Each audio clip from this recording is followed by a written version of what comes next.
The symbolism of smoking objects. As a psychiatrist and behavior analyst, I take the position that all major patterns of people behavior within an evolved system of behavior can be decoded and understood once the ultimate goal objective of the evolved system of behavior is decoded and understood. The failure to decode and comprehend the ultimate goal objective only permits behavioral units to be dealt with and described as isolated abstractions without in-depth meaning, and certainly without function within the system, culture as a whole. Furthermore, this failure makes it impossible to perceive the logical coherence and interconnectedness between all of the major patterns of behavior in the behavioral system. To use an analogy in the physical sciences, the failure to decode and comprehend the ultimate goal objective of an evolved behavioral system is tantamount to present-day physicists attempting to analyze the physical universe without Einstein's equation, E equal to mc/2, the theory of relativity.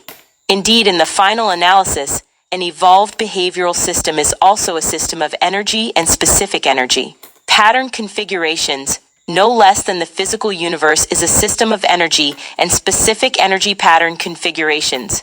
Once the concept of a unified field theory of behavior is understood adequately, all major behavioral patterns that develop within the total behavioral system context are seen as having both meaning and function within the total behavioral system. Thus, these behavioral patterns partially express and eventually achieve the ultimate goal objective. Today, smoking, or the oral use of smoking objects, is a major pattern of people behavior in the dominant behavioral system on Earth. 688 billion cigarettes were manufactured in the U.S. alone in 1976. 53 million American adults smoke some form of tobacco. 89,000 Americans die annually from lung cancer, which is approximately 244 persons dying each day from this ravaging disease.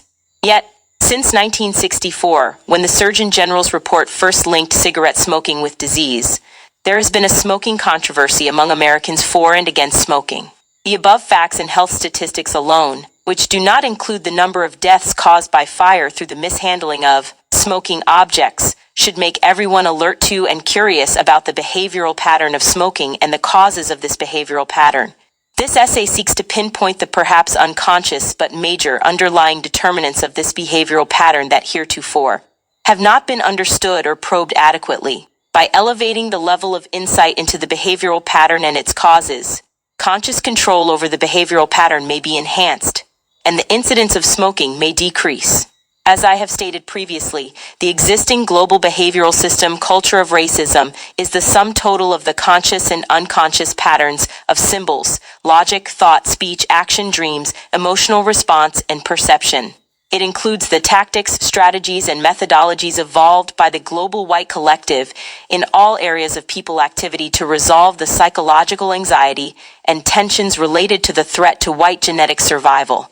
Beyond the resolution of this anxiety and tension is the ultimate goal objective of preventing the ever-present threat to white genetic survival from ever becoming a reality. This task requires constant and continuous vigilance by all members of the white collective.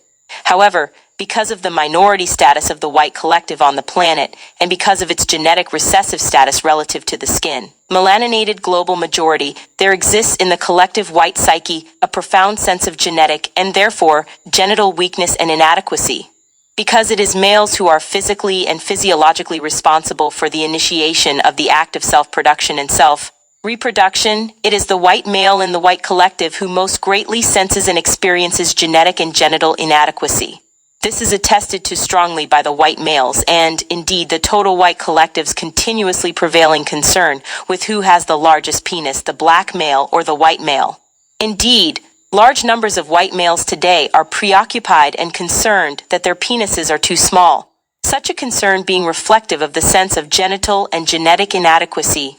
Black males are not preoccupied similarly. That the darker male is viewed as more powerful and more substantially virile and masculine in the white supremacy system, culture is again attested to by the fact that the white female's idealized male is described by the white collective as tall, dark, and handsome. The word dark does indeed refer to a high level of melanin skin pigmentation and hair pigmentation. The importance of the dark man as a symbol of genital and genetic adequacy in the white supremacy system, culture was the basis for the crowd drawing power and significance of two of the most important movie heroes of the last century in the U.S., Rudolph Valentino and Elvis Presley. The case of Presley removes all doubt from my thesis because his style of singing and of moving his genital area was strictly copied, as best he could, from black male singers. In the case of Valentino, two of his most important roles were in the movies The Sheik and Son of the Sheik, wherein he played non-white North African men. Subsequently, a very popular condom was brand-named Sheik. Valentino also portrayed the Moor. His great appeal to the white female was that he was dark and made up to appear even darker.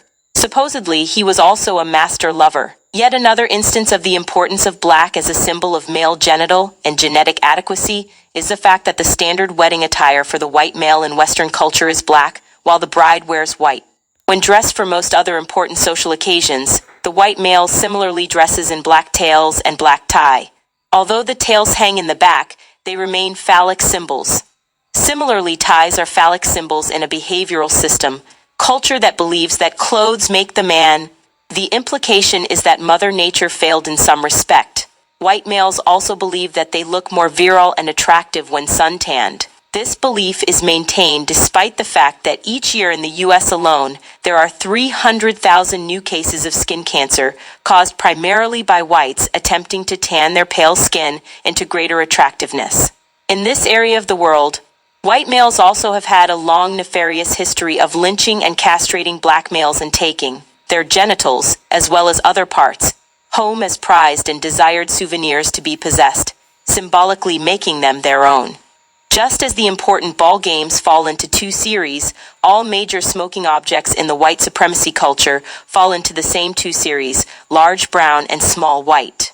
Furthermore, the ball games played by the supposedly more virile men deny the use of large brown balls, while the smoking objects chosen by those men who wish to view themselves and be viewed as powerful, virile, and important are large brown smoking objects. The late British Prime Minister Winston Churchill was estimated to have smoked 300,000 8 or 9-inch double Coronas.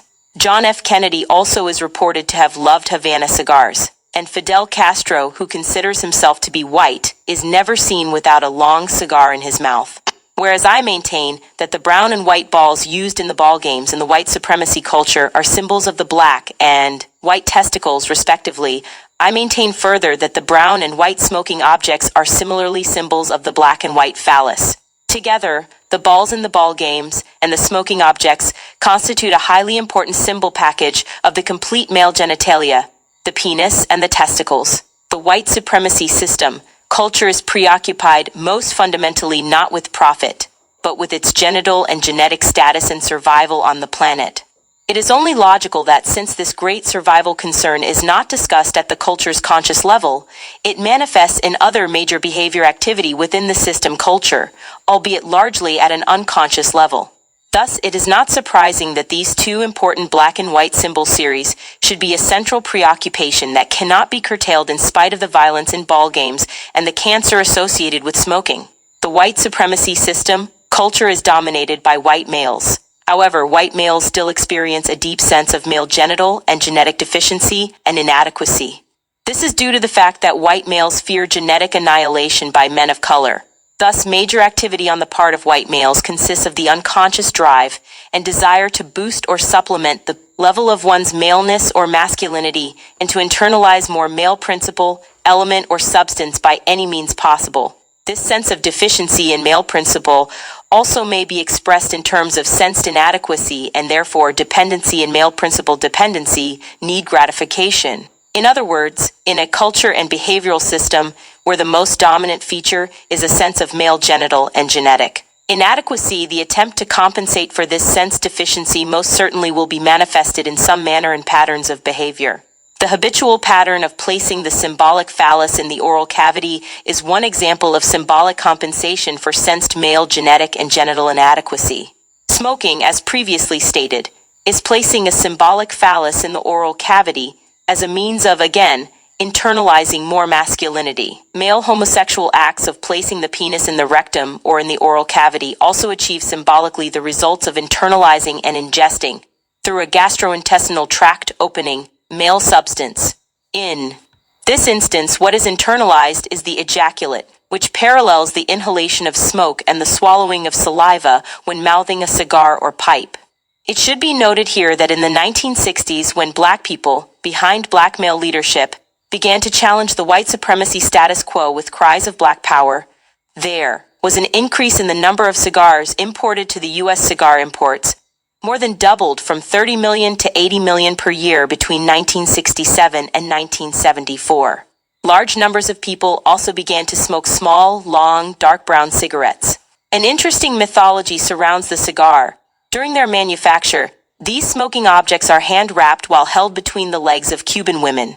This reference to the proximity of the cigar to the non-white female's genital anatomy supports my contention of the symbolic function the cigar plays in the fantasy of the white male psyche.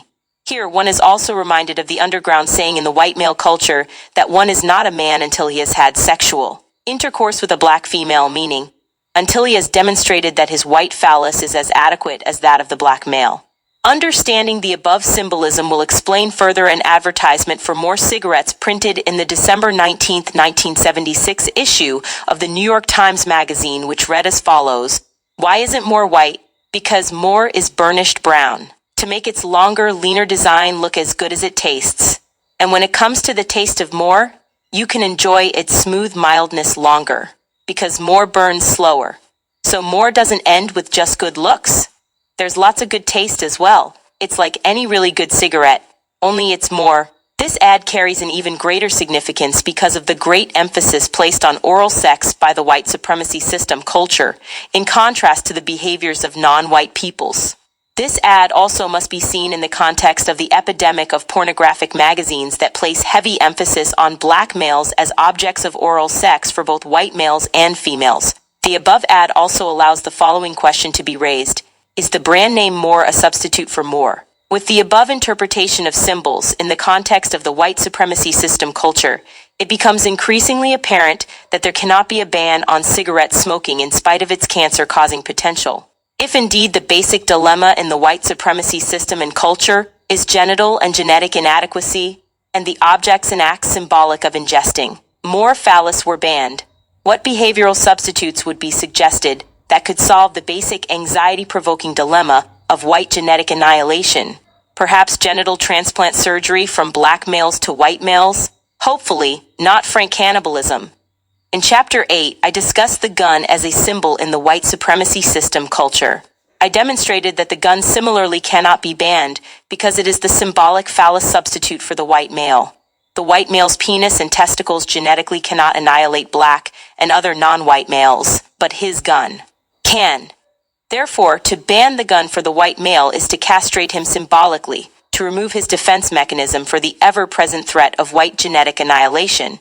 We are now in a position to understand the inadequately explained and inadequately understood concepts of penis envy, castration anxiety, and the castration complex, all key concepts in the Freudian psychoanalytic edifice. These concepts take on valid applicability in the context of the white supremacy system culture, in that they all relate to anxieties, fears, and tensions of the dominant members of the white supremacy culture, the white males, who then project these tensions and fears in their various and sundry forms onto others. In reality, it is the white male who basically envies the genital power and genetic status of black and other non-white males. And without his guns or other weapons, the white male feels castrated in the presence of black males and females and all other non-white peoples. Castration anxiety, which Freud inadequately assumed had meaning only in the family context, now can be understood as the basic fear in the global white supremacy system of white genetic annihilation. This fear has been evolving in magnitude since albinos were first developed as genetic mutants from blacks in Africa many thousands of years ago. Only a short period of time in the context of the 3.5 million years that black people have been on Earth. The global white supremacy system is the evolved methodology of compensation for white male castration fears and anxiety of the fear of white genetic annihilation based upon white genetic insufficiency. This essay illuminates the major fallacy in the Western pattern of perception and thought, the failure to be able to recognize and decode the whole. Western perceptions are unfortunately limited and fragmented, tending towards ever higher levels of abstraction and isolation of what has been abstracted.